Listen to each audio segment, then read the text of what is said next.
UP में एक एक कर कई माफिया और गैंगस्टर दम तोड़ चुके हैं और कई ऐसे हैं जो जेल में बंद हैं। लेकिन अब यूपी पुलिस को जेल में बंद गैंगस्टरों को लेकर ऐसी खुफिया खबर मिली है जिसके बाद पुलिस अलर्ट हो गई है। माफिया मुख्तार और मुन्ना बजरंगी गैंग के गुर्गे जेल में एक्टिव हो गए हैं और एक नया गिरोह बनाने की प्लानिंग कर रहे हैं। इनका मकसद यूपी में दम तोड़ रहे माफिया को फिर से सांस देना है और जेल से पूरे देश में अपना नेटवर्क चलाना है।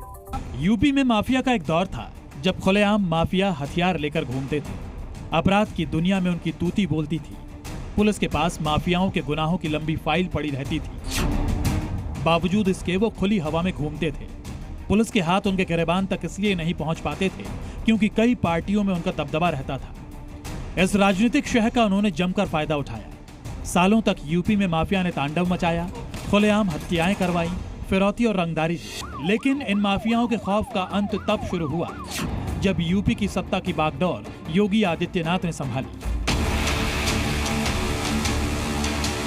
सूबे की सत्ता संभालते ही योगी आदित्यनाथ ने पहला काम किया राज्य की कानून व्यवस्था में सुधार, जिसका असर पूर्वांचल से लेकर पश्चिमी यूपी तक देखने को मिला। माफियाओं पर योगी का ऐसा हंटर चला कि अब तक बड़े बड़े माफिया मिट्टी में मिल चुके हैं या फिर सलाखों में बंद अपने किए की सजा काट रहे हैं। याद करिए 17 के पहले पुलिस पहले भागती थी, पीछे पीछे गुंडे दौड़ाते थे। आज 17 के बाद उल्टा हो गया है। अब गुंडा और माफिया भाग रहा है, पुलिस उसको दौड़ा रही है। उत्तर प्रदेश में माफियाओं के हौसले पस्त हो चुके हैं और उनके जुर्मों का हिसाब भी हो रहा है। बीते कुछ सालों में मुख्तार अंसारी, अतीक अहमद, अशरफ अहमद, मुन्ना बजरंगी, विकास दुबे, संजीव जीवा, बलराज भाटी, गौरी यादव, मनीष सिंह, आदित्य राणा जैसे माफियाओं का अंत हो चुका है। बेदी और व्यापारी की सुरक्षा पर जो खतरा पैदा करते थे वे सभी गायब हो गए और जो बचे हैं वे भी अपनी अंतिम यात्रा की तैयारी कर रहे होंगे।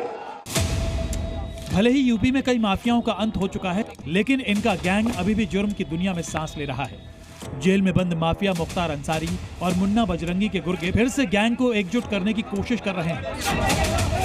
यूपी पुलिस को आशंका है कि जेल से रिहा होने के बाद इस गैंग के अपराधी बड़ी वारदातों को अंजाम दे रहे हैं। इसके अलावा कुछ गैंगस्टर जमानत पर बाहर हैं, जिनकी पूरी जानकारी पुलिस जुटा रही है। जिलों में पुलिस मुख्यालय तक पहुंची LIU रिपोर्ट के बाद पुलिस सतर्क हो गई है। कई जिलों के SP को उनके इलाके की जेल में बंद इन माफियाओं के बारे में अलर्ट कर दिया गया है। कई जिले के SP को STF के तरफ से जानकारी भेजी गई है और उनसे कहा गया है कि जेल में बंद हार्डकोर क्रिमिनल मुन्ना बजरंगी और मुख्तार अंसारी गैंग से जुड़े हुए लोगों पर विशेष तौर पर नज़र रखी जाए। उनसे मिलने जुलने आने वाले लोगों के बारे में भी पता किया जाए। इसके अलावा जो बदमाश जेल से जमानत पर बाहर हैं उनके ऊपर भी नज़र रखी जाए। इसके अलावा उनके जमानतदारों के बारे में भी पता करके उसकी पूरी जानकारी लखनऊ भेजी जाए। जेल में बंद इन गैंगस्टर से मिलने वालों पर नजर रखी जा रही है। आशंका है कि इस गैंग के लोग युवाओं को अपने गिरोह में शामिल करने की कोशिश कर रहे हैं। पुलिस ने गैंगस्टर्स की एक नई लिस्ट भी तैयार करनी शुरू कर दी है। दरअसल चित्रकूट जेल में बंद गैंगस्टर सुंदर भाटी, गाजीपुर का अमित ठठेरा, आजमगढ़ का सोहन पासी, रामू मल्लाह, रेयान अहमद, शाहिद बाबू सिंह, मंजूर अहमद समेत करीब 2 दर्जन गैंगस्टर्स और हिस्ट्री शीटर्स की जानकारी STF और यूपी पुलिस को खुफिया रिपोर्ट के जरिए मिली है। रिपोर्ट में कहा गया है कि मुख्तार और बजरंगी की मौत के बाद इनके गुर्गे अपने वर्चस्व के लिए एक अलग गिरोह बना रहे हैं। इनमें से कई जेल में बंद हैं और जमानत का इंतजार कर रहे हैं। मुख्तार अंसारी अपराध की दुनिया का एक ऐसा नाम जिसने अपने खौफ से पूर्वांचल में कई दशकों तक दबदबा कायम रखा। किसी दौर में मुख्तार अंसारी से पूरा पूर्वांचल थर-थर कांपता था। अपराध की दुनिया में तब मुख्तार के नाम का सिक्का चलता था। माफिया मुख्तार की दहशत ऐसी थी कि वो खुली जीप में हथियार लहराता घूमता था।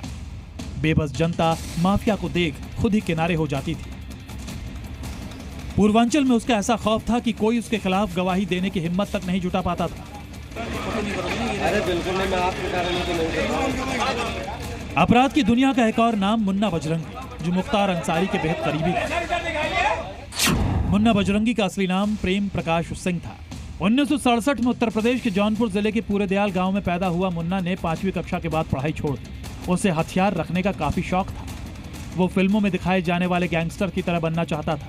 17 साल की उम्र में जौनपुर के सुरही थाना में उसके खिलाफ पहली बार हत्या और डकैती का मामला दर्ज हुआ। इसके बाद मुन्ना बजरंगी के क्राइम का ग्राफ तेजी से बढ़ने लगा। पूर्वांचल में अपना दबदबा बनाने के लिए मुन्ना बजरंगी बाहुबली माफिया और नेता मुख्तार अंसारी के गैंग में शामिल हो गया और यहां से अपराध की दुनिया का एक बड़ा नाम बन गया। 9 जुलाई 2018 को मुन्ना बजरंगी की बागपत जेल में हत्या कर दी गई। पहले मुन्ना बजरंगी, फिर उसके बाद मुख्तार की मौत के बाद इनका गिरोह भी धीरे धीरे बिखरने लगा। लेकिन अब जेल में बंद इस गिरोह के अपराधी नया गिरोह बनाने की कोशिश कर रहे हैं। सलाखों के पीछे से गैंग को मजबूत करने में लगे अपराधियों पर एसटीएफ और इंटेलिजेंस एजेंसीज की नजर है। जो गैंगस्टर जमानत पर बाहर है वो क्या कर रहा है, किससे मिल रहा है, उसके बारे में भी यूपी पुलिस ब्यौरा तैयार कर रही है। जेल में बंद गैंगस्टर किस कदर देश में फैले अपने जुर्म के नेटवर्क को संभालते हैं, उसका सबसे बड़ा उदाहरण है लॉरेंस बिश्नोई।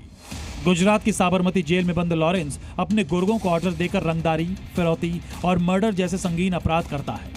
मथुरा में गिरफ्तार उसके शूटर योगेश ने बताया कि लॉरेंस बिश्नोई जेल में बंद होने के बावजूद मुंबई में कुछ बड़ा करने की फिराक में है।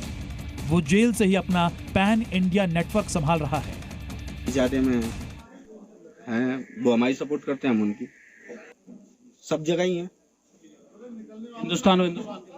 हिंदुस्तान के बाहर भी हैं, हिंदुस्तान के अंदर तो बहुत ही है। यहाँ पे सलमान खान आप माफी मांग ले तो ही बढ़िया है, वरना मेरे हिसाब से तो माफी मांग ही ले। वो तो खुद बना रहे हैं योजना। यूपी समेत देश में एक बार फिर माफिया और अंडरवर्ल्ड सिर उठा रहे हैं और उनका सर कुचलना बेहद जरूरी है।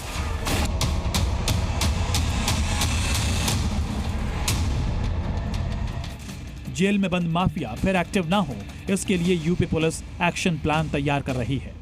ब्यूरो रिपोर्ट, जी मीडिया। जी न्यूज़।